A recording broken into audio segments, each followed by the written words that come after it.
What drives a person to challenge centuries of tradition? Not with violence, but with the sharpness of ideas. In 19th century Japan, at a time when the country kept its doors firmly shut to the outside world, one man dared to unlock the gates of knowledge and introduce a bold new way of thinking.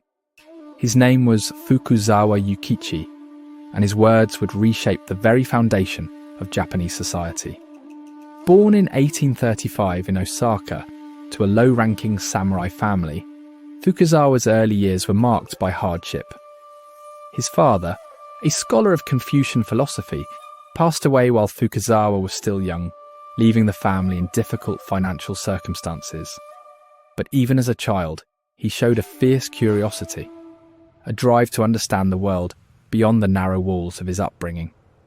At 14, Fukuzawa set out for Nagasaki to study Dutch, the language of Western science and medicine. In those days, Dutch books were among the very few sources of European knowledge allowed into Japan. But it wasn't long before Fukuzawa realized that Dutch was no longer the key to the wider world. English had become the dominant global language. And so, with typical determination, he began learning it from scratch. But reading about distant lands wasn't enough for him. Fukuzawa wanted to see these places with his own eyes. In 1860, when the Tokugawa shogunate organized Japan's very first diplomatic mission to the United States, Fukuzawa jumped at the chance to join the expedition. Just imagine what that must have felt like. Leaving behind an isolated, feudal Japan and stepping into bustling American ports filled with towering steamships, busy streets and massive city skylines. He visited San Francisco, where newspapers were everywhere, libraries were open to the public, and people spoke freely about politics and governance. A stark contrast to the tightly controlled society back home. For Fukuzawa, these experiences were nothing short of eye-opening, but he didn't stop there. 2 years later, in 1862, he set sail again, this time for Europe. He travelled through England, France, the Netherlands, Germany and Russia, observing everything from industrial factories to parliamentary debates. It wasn't just the technology that impressed him. It was the systems, the institutions, the way society was organised. People questioned authority. They engaged in debate. Education was widespread, and scientific thinking was valued.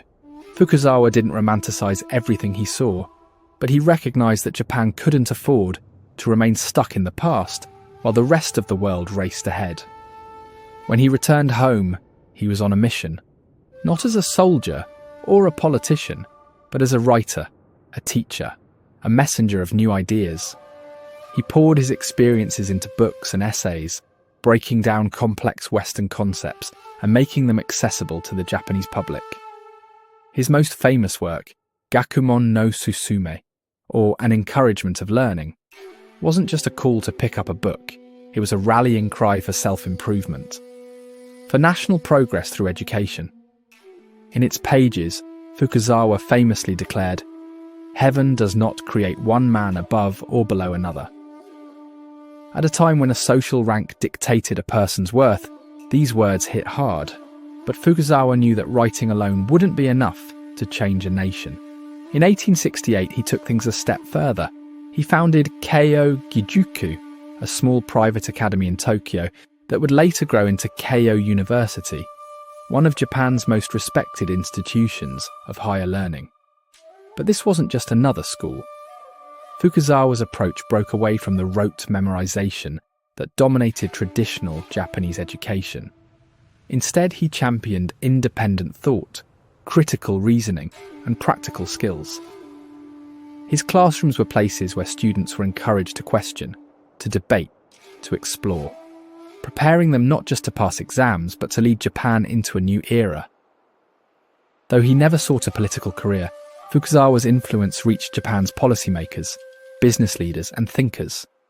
His ideas helped guide the nation through the turbulent period of the Meiji Restoration, as Japan undertook a dramatic transformation, modernizing its government, economy, military, and society.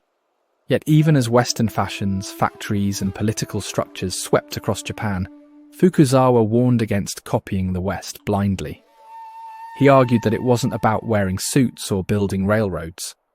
What mattered were the underlying principles, the respect for knowledge, the belief in individual potential, the commitment to continuous learning. Throughout his life, Fukuzawa kept writing on everything from economics to women's rights.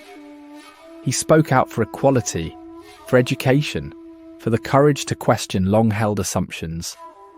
His voice became one of the most powerful forces behind Japan's leap into the modern world.